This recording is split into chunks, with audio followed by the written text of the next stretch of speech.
Hello and welcome to Ritual Woodcraft. Today's video is called Carving a Reclaimed Mahogany Wood Spoon. This old chunk of mahogany came from under a 100-year-old house. It was a cutoff from the wood they used to do the mahogany wood trim in this house 100 years ago. Who knows how old the tree was when they cut it. It's about as hard as steel. The grain in this mahogany is pretty dramatic relative to the grain you get in the mahogany that we can buy today from Africa or Honduras. And I'm excited to see what kind of spoon we'll get. So I'm going to sketch a profile in here for a nice curved wooden spoon with a upward tilted bowl and the handle that sweeps upward and then down again at the end.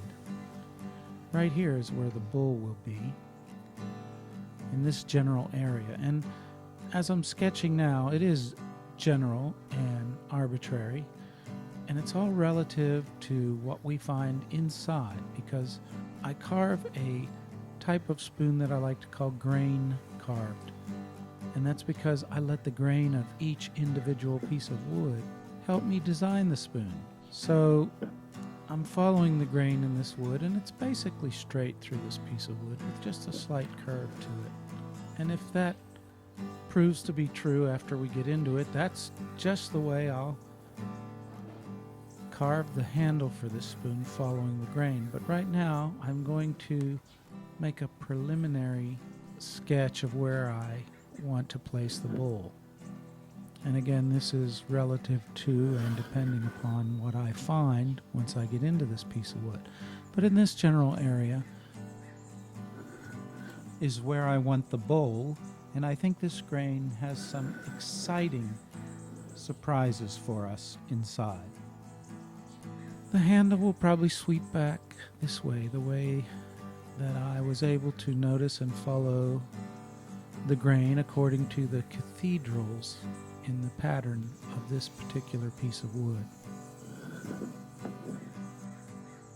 Inside the relative area of the bowl, I always draw an inner circle that leaves a bit of a margin, pretty tight here, and when I teach a class I normally leave at least 3/16 to maybe a 1/4 inch margin, but I've done this a couple times and I give myself a little tighter margin.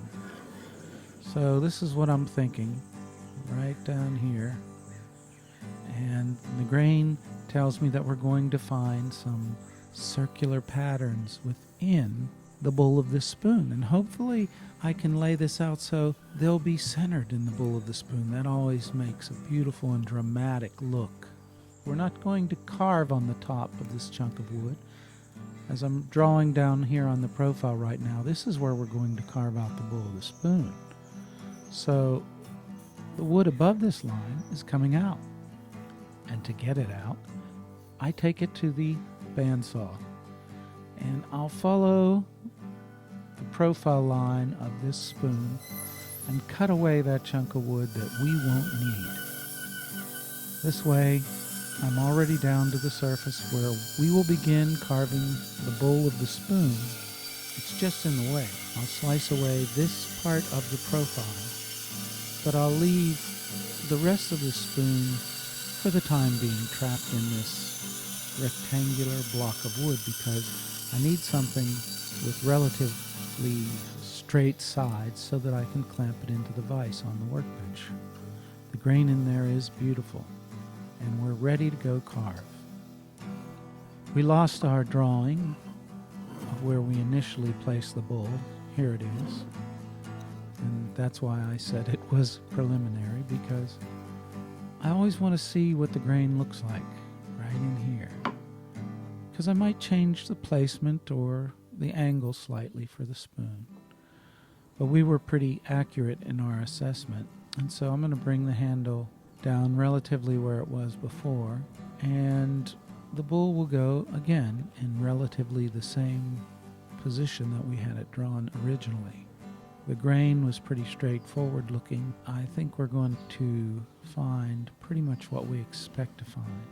I'm looking for a nice circular pattern of grain within the bowl of the spoon, and then I want the handle as it comes out of the bowl sweeping back to also follow the grain that is mostly straight, but with a slight curve. It will make for beautiful grain in the handle as well.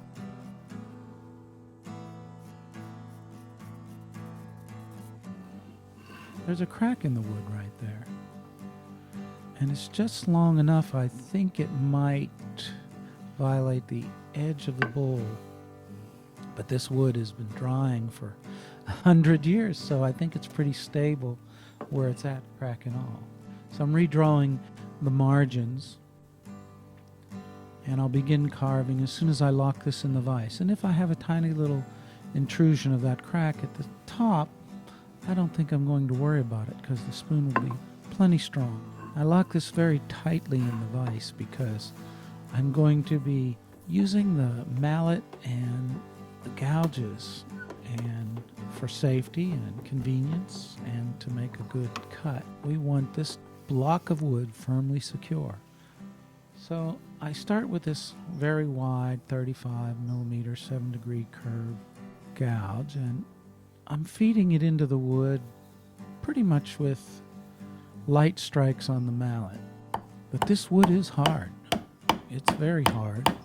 And with any piece of wood, depending on how the grain is flowing in the particular area that we're trying to cut into, we'll find more resistance in one direction than we will in another, and in one location as opposed to another location. Seems I'm finding the resistance on the sides, particularly the side closest to me. And even as I move over to the other side, it's very hard and resisting the cut. It chips away easily, and this could present us with some problems as we try to carve a nice, graceful slope into the bowl. It seems I'm finding even more resistance as I approach the tip of the bowl.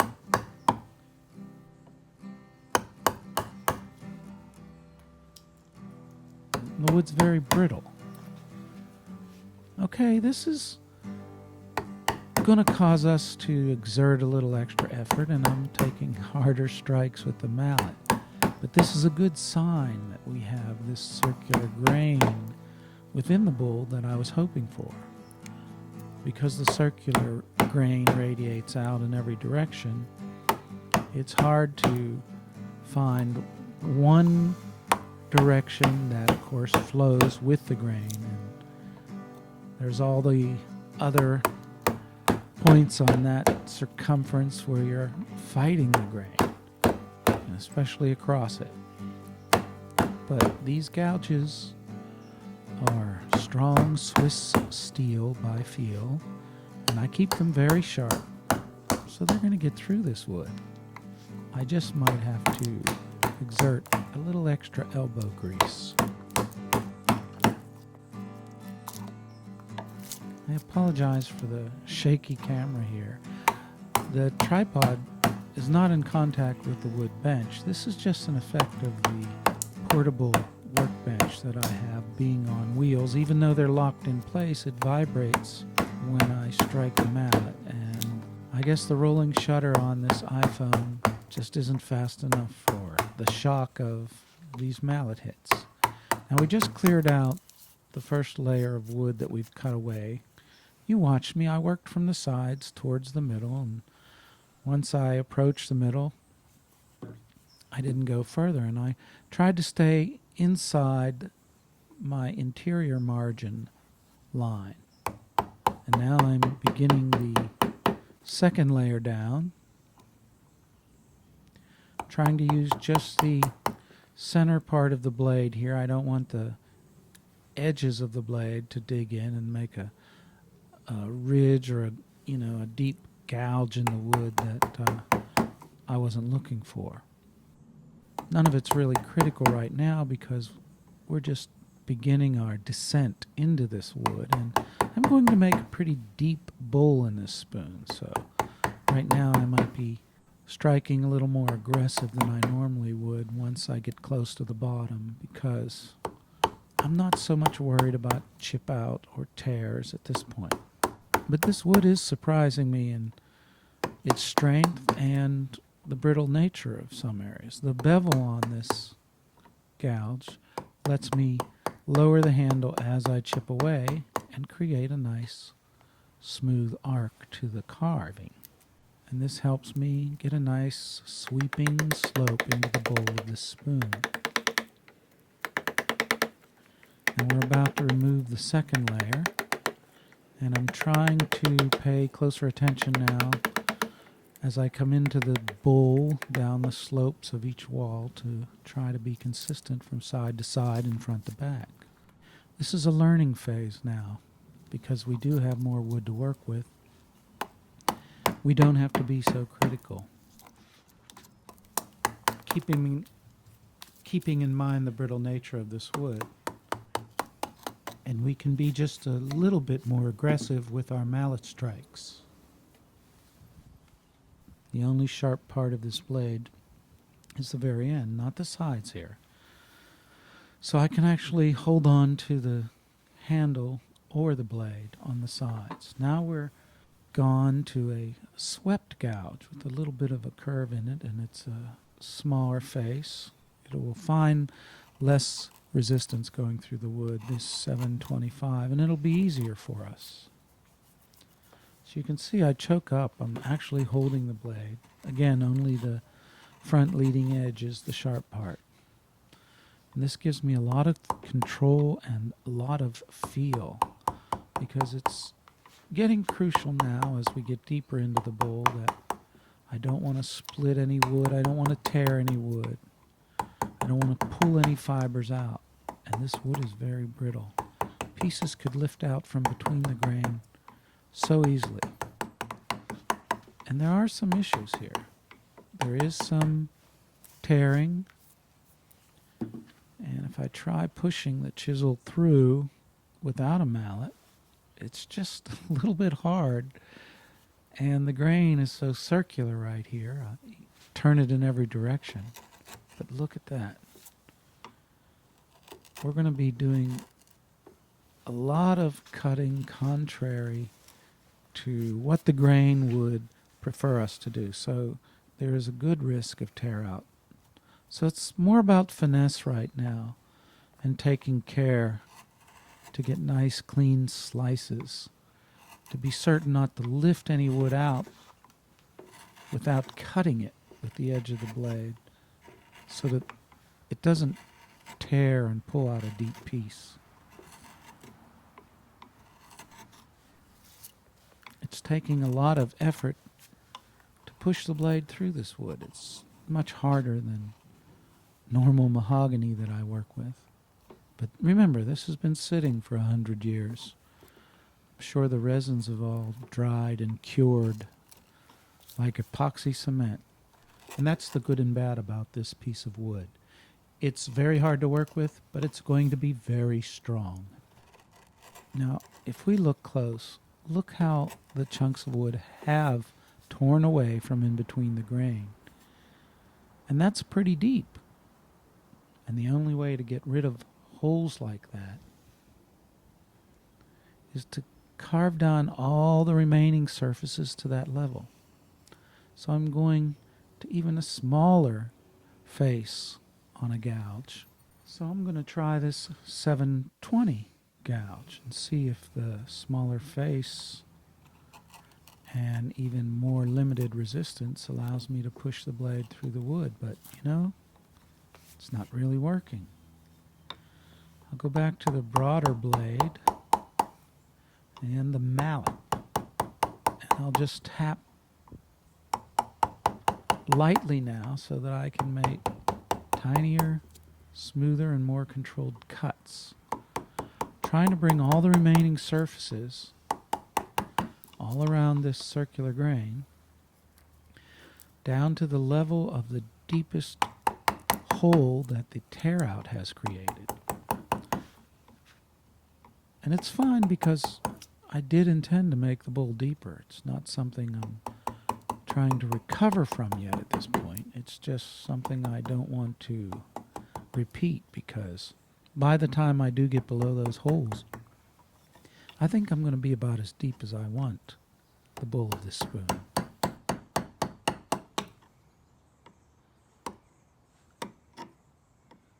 It's still very hard to push this blade through the wood.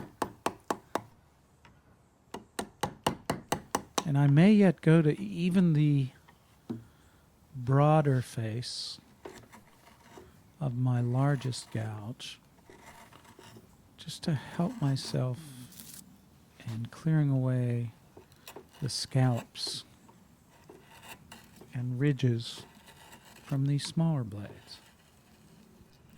We're getting there, but we have a way to go yet.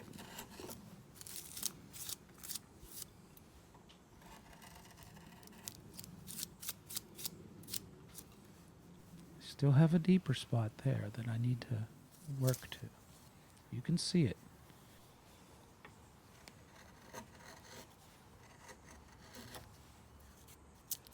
And now I'm getting a good response with the wood as I try to slice away without tearing enough wood to get under that, the deepest part of the tear out. You can see it's still a deep hole. So let's take away some more wood. Again, I'm utilizing the mallet.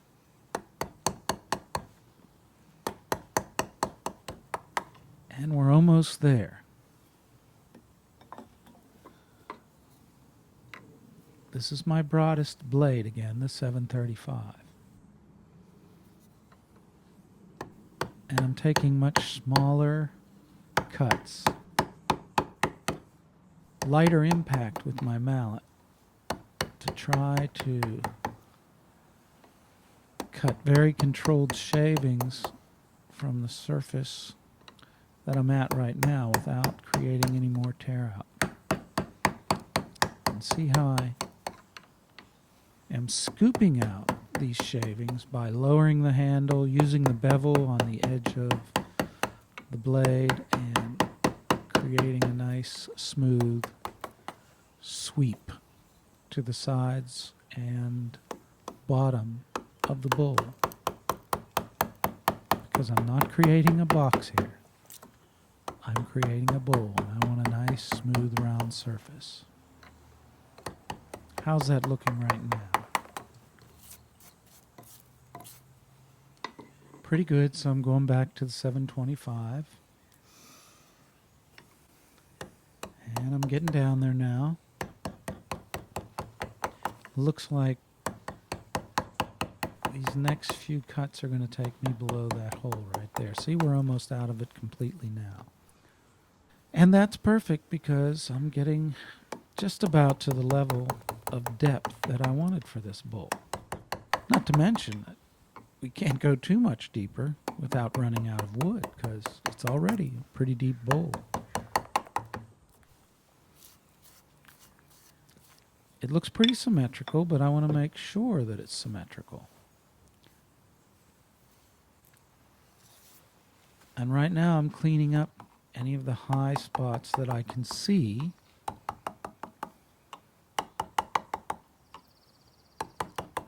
And trying to make certain that both sides and both the front and the back have a relatively similar sweep as the grade digs deeper into the bottom of the bowl.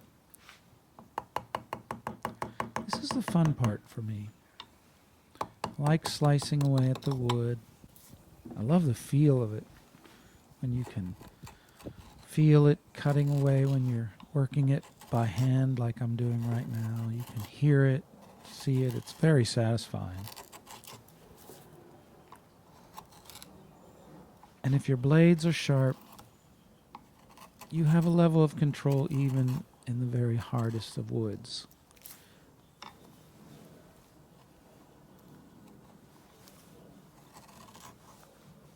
Now you can feel things with your fingertips that you might not even see with your eye, as far as bumps and valleys. Someone that does body work on an automobile will often feel a surface as they're sanding it to see if they can identify slight imperfections, bumps, or valleys that they can't even see. It's a very effective way of getting a second perspective on what you're doing. Now we got the scraper. Scraper has a machined, rounded edge. And I'm using it here to gauge the symmetry of my bowl, and it's pretty close. And we lean the scraper into the direction that we're either pulling or pushing. We find an edge with a good burr, and we force the blade along that surface with some pressure and work with the grain to try to find what direction is going to give us the smoothest shavings. You can hear when it's cutting roughly, and you can also tell by listening when you're getting a smooth shaving. Now, see the dark areas right there? The light areas along the ridges are the surface that the scraper is making contact with. And watch the dark area disappear right there. It's because we're scraping down the higher ridges that we first came in contact with down to the level of the deeper part. And this is an excellent way to smooth out in a very symmetrical fashion the bowl of your spoon. And that's why I love using these scrapers, and they're so efficient. If you have them sharpened correctly with a good burr, you can make quick progress here. And the surface they leave behind will be as smooth as some abrasive sheets. But you have to work with the grain just like when you're carving, because this is definitely a carving tool. And in one direction you'll find it leaves a rough surface, in another direction it'll leave a smooth surface. That's how you listen to the grain. These are some of the least expensive carving tools you can purchase. I think I got a set of 5 or 6 scrapers in different shapes on Amazon for under $20. And I use them all the time. I use them for curved and rounded items and straight and flat items. They're very efficient carving tools.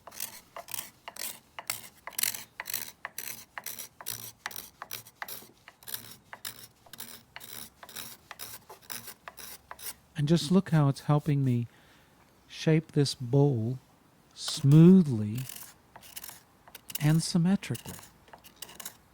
It's almost a no-brainer. You reference one side off another, and it just comes out smoother and more symmetrical.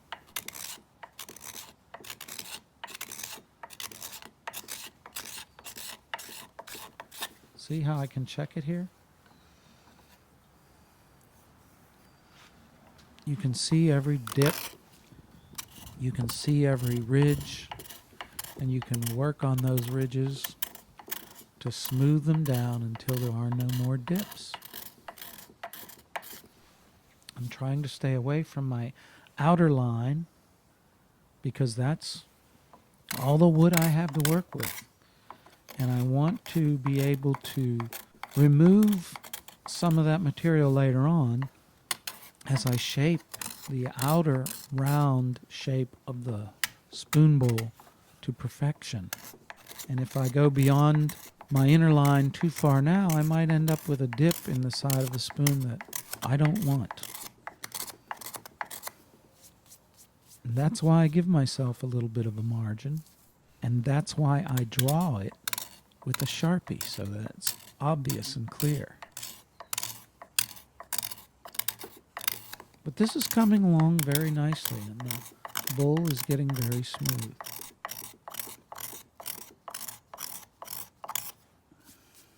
You can see how I pull it with my right hand and use the fingers of my left hand to push it and add a little extra force. You have to put some effort into this. You're cutting wood, and you're doing it with your fingers. And I don't know if your fingers are prepared for the workload that this might entail, but mine always aren't, because I don't use them every day in such a manner. So it's a bit of work, but I enjoy it. There's so much satisfaction in seeing how it comes out and feeling how smooth it can get. See how symmetrical this bull is already? And the grain is looking beautiful inside.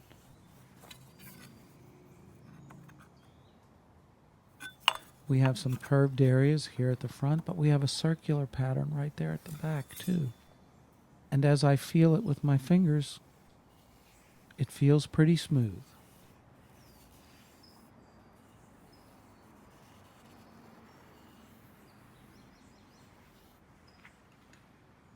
Now we're going to cut away some more wood on the bandsaw, so we take it out of the vise. We could cut the profile right there off the top, and then we'll only lose that part of our drawing.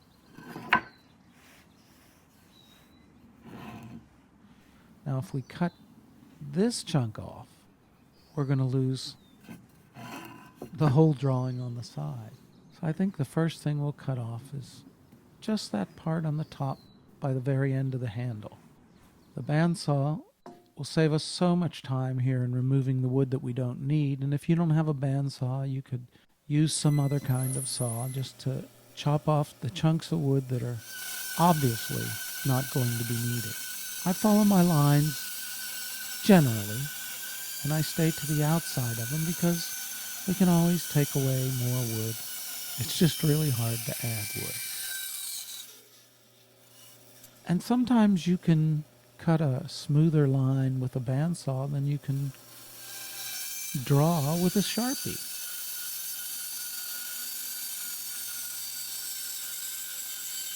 So there are points, like right here, where my arc wasn't as smooth as it could be, and I'll smooth it out as I cut with the bandsaw. And here's another place coming up right there where it's not as graceful as it should be, and I'll just smooth that out with my cut. I find the bandsaw is a very useful tool for this type of cutting. And when it comes to spoon carving and dried hardwoods, there's really no better way than I've found to get rid of all the wood that we don't need. That would take great effort and a lot of time to carve or cut away in some other fashion. So I use the bandsaw liberally right at this point when I'm cutting away the wood from this big block that hides a spoon inside it.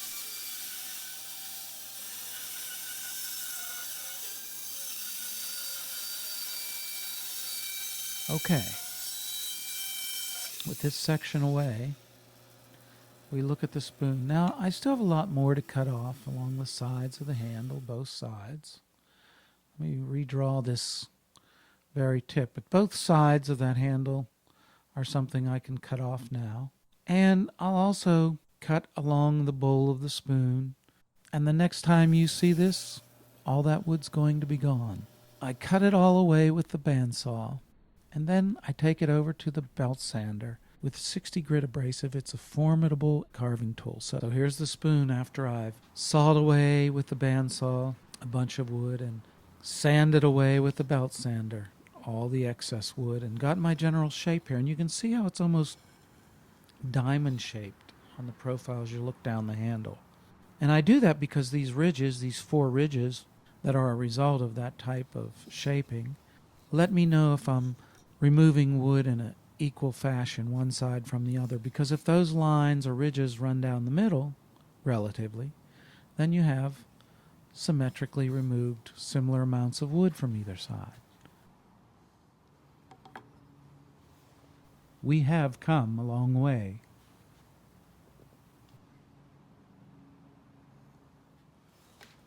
So here's the scraper, and now we can really get busy and refine the shape of this carving with the scraper. So feel for the grain. We also feel for the best edge on the scraper that works with the grain.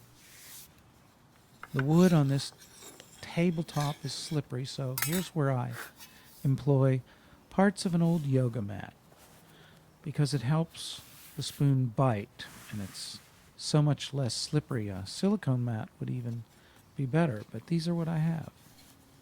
Now, I love this scraper as a tool because see the nice shavings of wood coming off of it? And every little twitch of my wrists or flex of my fingers allows me to control this blade in such fine and minute ways that I don't have that feel for when using the spoke shave. And even though I'm working on rounded areas, this flat scraper is perfect because I just follow the curve that I want. And I work on the high spots. See, I'm getting shavings. And I'm able to further refine the lines in this spoon.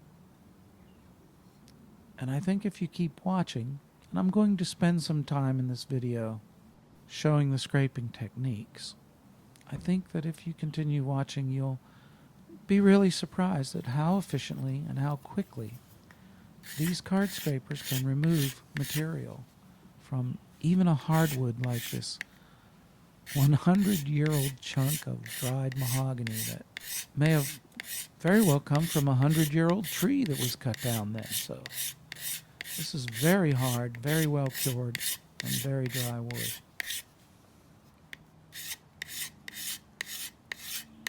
It's very clear and easy to see the lines that I'm working on, the ridges that will help me realize a symmetrical removal of wood from the handle and everywhere else on the spoon.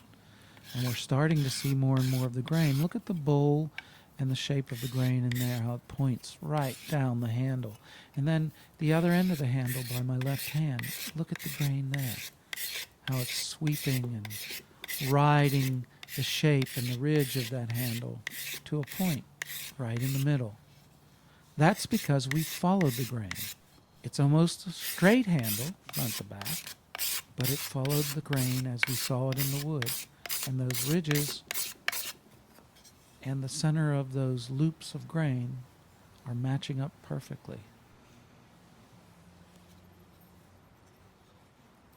Even on the bowl of this spoon, this rectangular scraper is perfect. I just work around the shape, rocking the scraper as I go, and see how it removes wood very easily, and a very controlled removal as well. I can see exactly what I'm doing. I can follow it, I can feel it, and it's fast enough that I can see the progress and make good progress, and it's slow enough that any mistakes I might be making, I make slowly enough to catch them.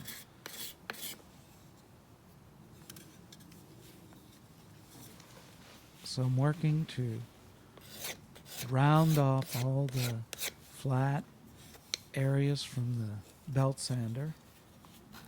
I work on all the ridges that I can find first. The scraper is perfect for that. You can ride the blade right on top of the ridge until it starts to make contact with the bulk of the wood at the base and begins smoothing out. And because the scraper leaves such a fine surface, with each pass, the wood is getting smoother and more of the grain is becoming visible. And look how beautiful it is. Nature never ceases to amaze me with regard to the wood that I use for these spoons. Even when I'm surprised at what I find, when it's something different than what I expected, it's always beautiful. Look at these shavings. We're removing wood very efficiently with this scraper.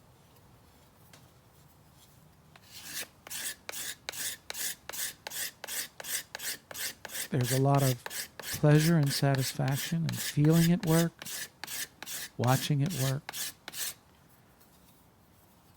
You can see the shavings curl up and fall. And you can hear it when it's cutting well, and you can hear it when the grain is unhappy with the direction that you're approaching. And these are all ways we can listen to the wood, by watching and hearing and feeling, and then do what the wood would like us to do, because if we fight nature, we'll lose in the long run. And if we work with it, we will be rewarded wonderfully.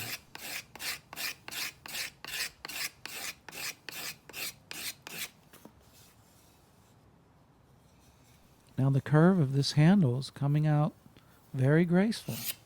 And yes, I'm doing it with a square scraper. So I hope you're paying attention.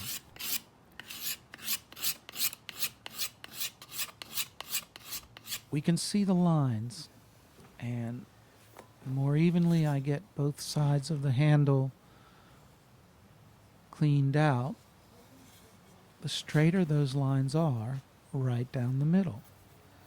It's a perfect indicator that lets you know you're taking equal amounts of wood and material from one side as you are from the other.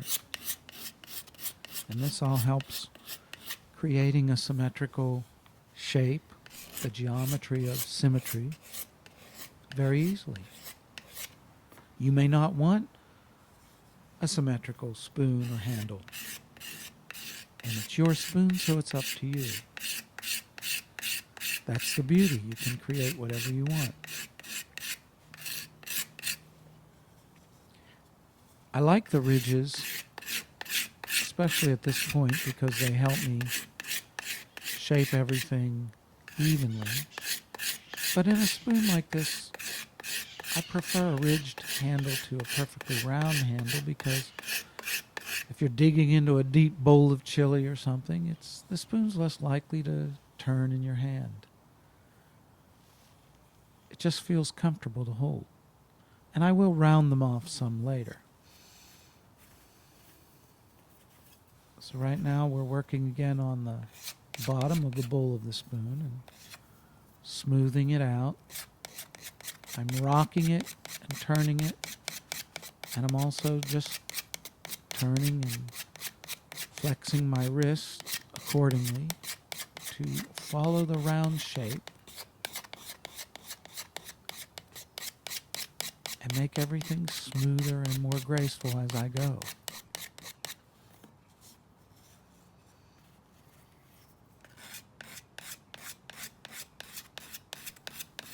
If you remember, when I drew the lines on the wood, I went right up to the flat edges of that block of wood because I wanted to get the widest bowl I could. And look at those shavings. And you can still see those flat edges on the right and left side of the bowl of the spoon, but we still have a margin to work with. And we will get a perfectly round shape. But right now we're looking at the back of the handle, and that grain is so beautiful and telling us exactly how to shape the end of the handle. And that's exactly what I've done. I've gone back over to the belt sander, and I sanded away material on the edge of that to kind of follow the grain lines that are so apparent, and shaped the end of that handle according to how the grain told me I should. So here's where we are. And we're going to go to abrasive sheets now, and I'm beginning with very coarse 60 grit. And 60 grit will remove a lot of wood fast. Again, it's an abrasive sheet, but it's a carving tool. It's a very formidable carving tool. It will remove a lot of material. If you don't think it is, try running it over your knuckles and you'll see how quickly it carves. I folded the sheet in thirds so that it's thick and a bit rigid. And this helps me ride the curves of the shape of the spoon, around the neck of the spoon and into the handle and bowl, very smoothly, riding along to get the high spots and the natural roundness that my fingers or the palm of my hand gives this sheet of abrasive while I use it. Fits very well with the shape that I'm trying to accomplish. I find this a very efficient method of sanding and smoothing and further sculpting the shape of the spoon.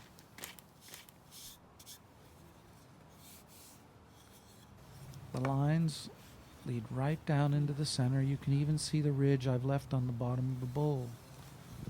It helps me realize an even distribution of material on the bottom. Now I folded the yoga mat over the edge of the workbench because I didn't want to make any indentation from the hard workbench corner into the neck of the spoon while I'm applying pressure there to sand the end. And I'm applying a lot of pressure because I left the end of that handle pretty rough from the belt sander. And now's the time, using 60 and soon some 80 grit abrasive, that I'll refine the final shape. Now the palm of your hand works very well for the bowl of the spoon.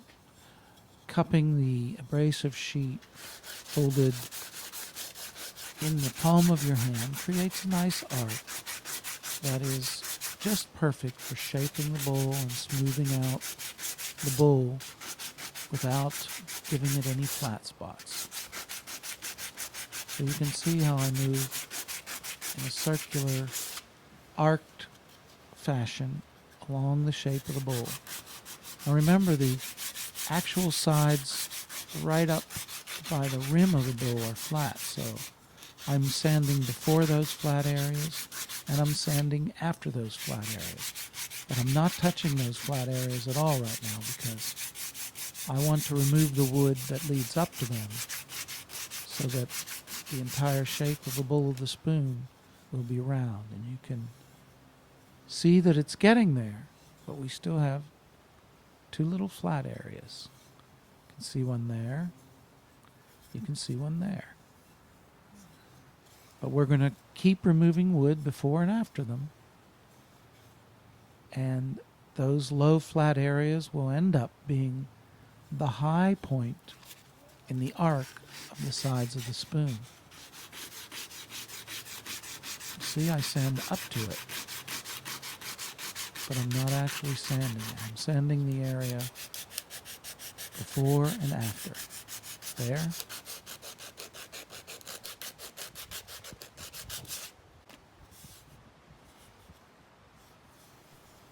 And on the other side. And I'm working the graceful arc on the bottom of the spoon as well, up into the tip and onto the sides.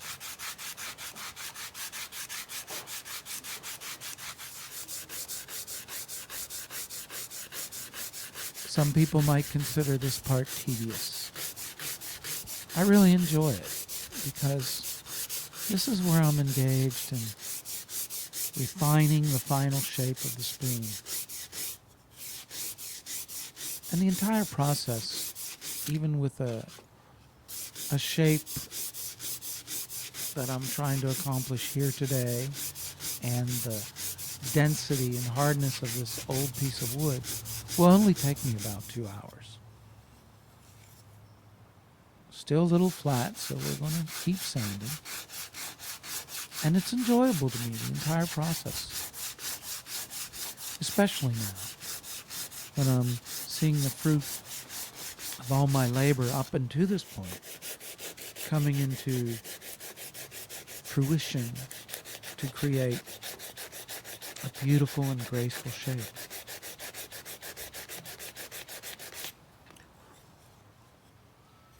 Now I'm below the flat area, working on the curve that goes into the handle. Still have some of that flat area left, but we're removing wood fore and aft until that flat area is the high point in the arc. And then this bowl will be beautifully shaped and contoured.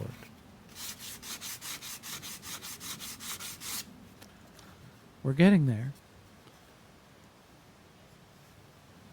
Right there, I still see a flat part, but we're so close.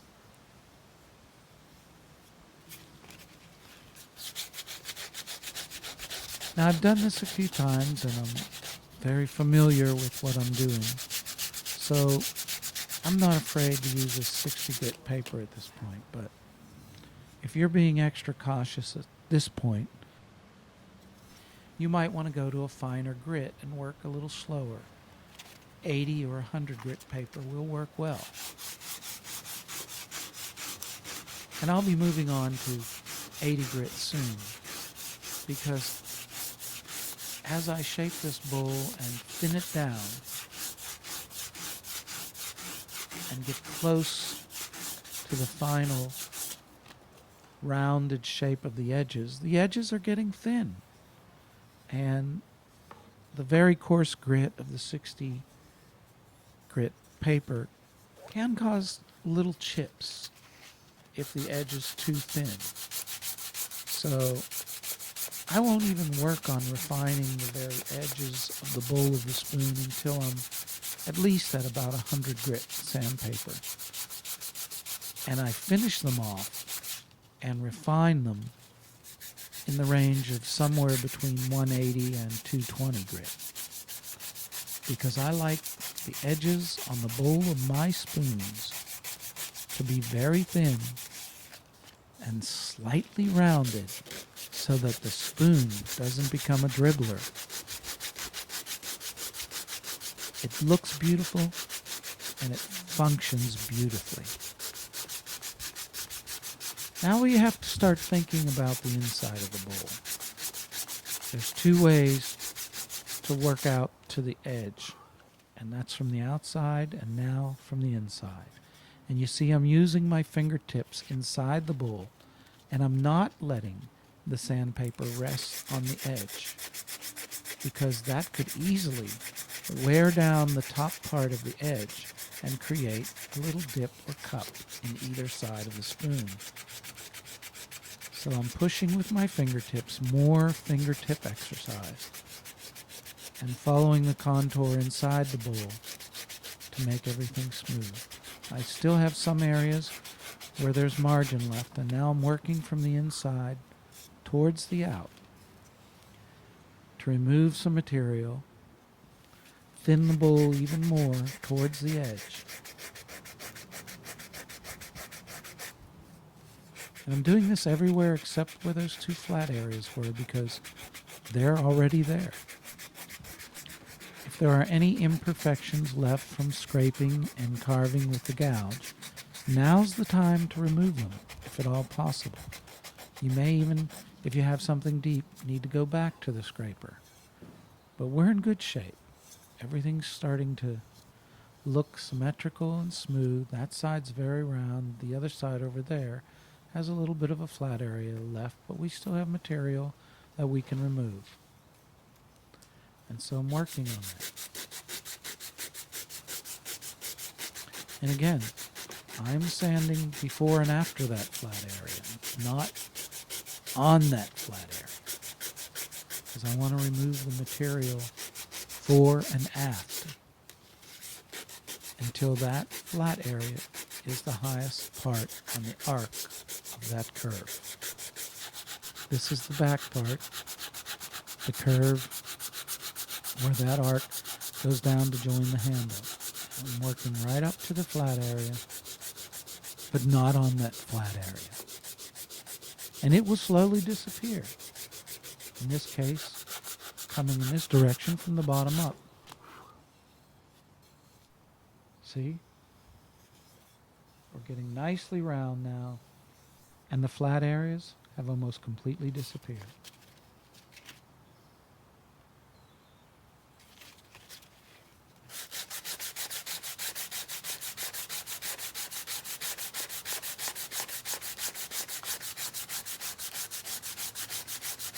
The material that I'm removing here, where the bowl of the spoon feeds into the neck and then the handle of the spoon,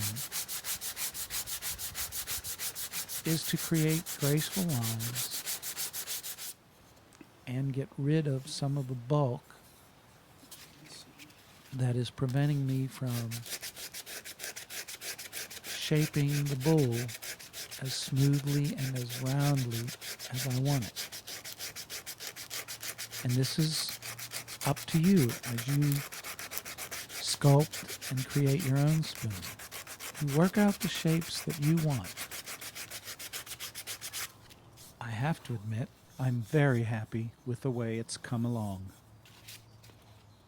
I'm done with the 60 grit now, and I'm going to move on to the finer grits.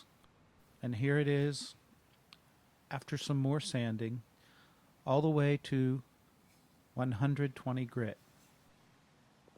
You can see I've sculpted the graceful lines pretty much where I want them. It looks nice and smooth, but it can be much smoother. I'll continue with 150 grit, 180, 220, and I might take it as far as 320. The smoother we sand and refine the finish, the more grain will be apparent. So from this point out, it just gets more beautiful with every step. Here it is after I've taken it as far as I want to. We can get to a point where further smoothing just isn't practical, depending on the nature and the natural texture and grain of the wood. And this mahogany is a porous wood, but it feels elegant, smooth, and it looks graceful. I'm just delighted with the way this spoon has come out. I can't wait to put the oil on it and watch the detail of the grain explode.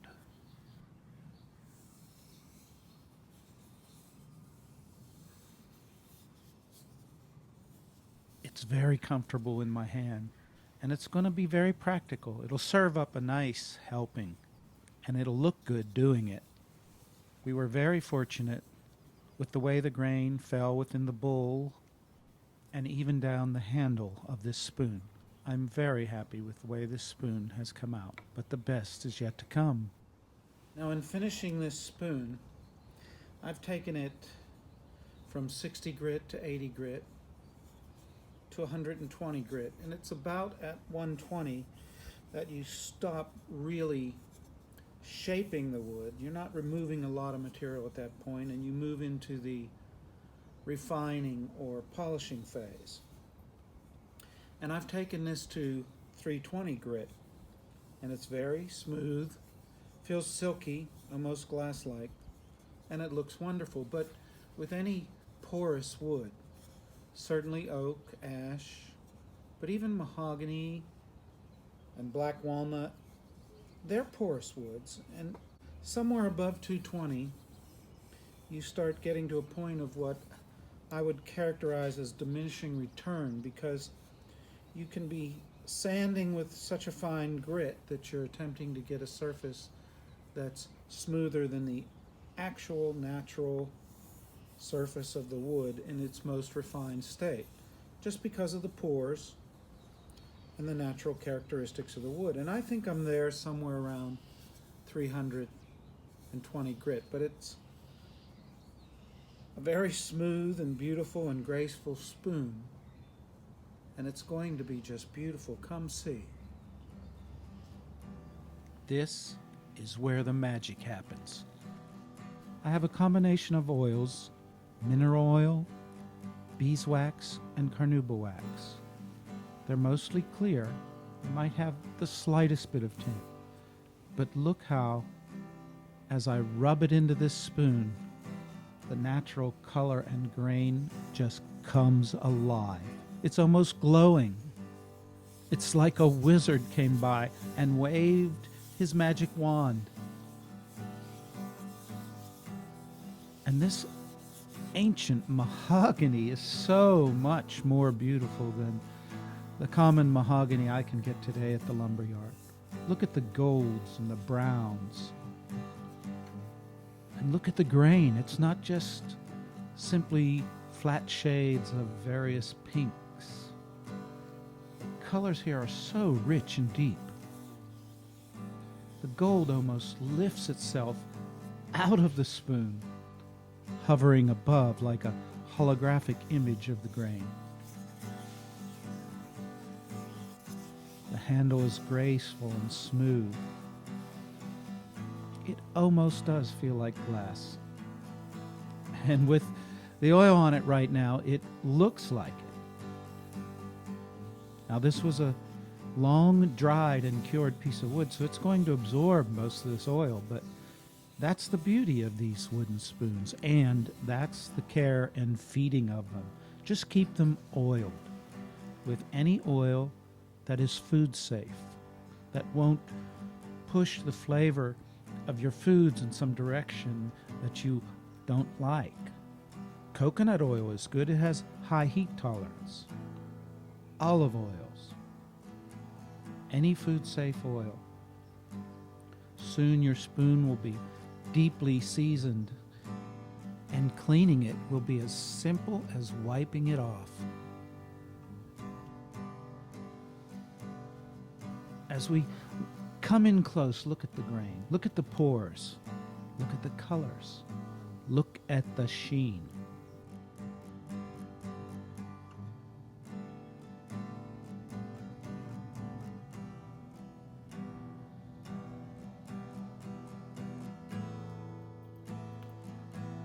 The way we have followed the grain has given us an extraordinary spoon, and I've moved out into the sunlight where you can appreciate the full genuine color of the spoon. It never ceases to amaze me. Right down to the tip of the handle. Every little unique characteristic to this piece of wood just adds to its beauty.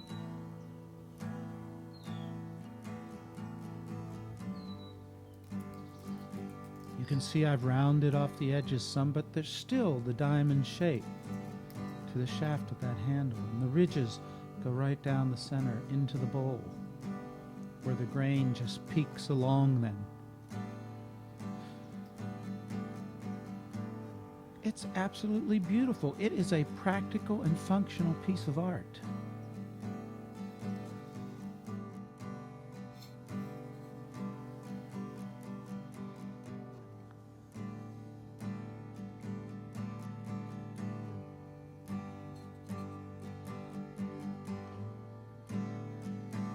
Every time I carve a spoon, I learn something. Thanks for watching my video, and I hope you've learned something too.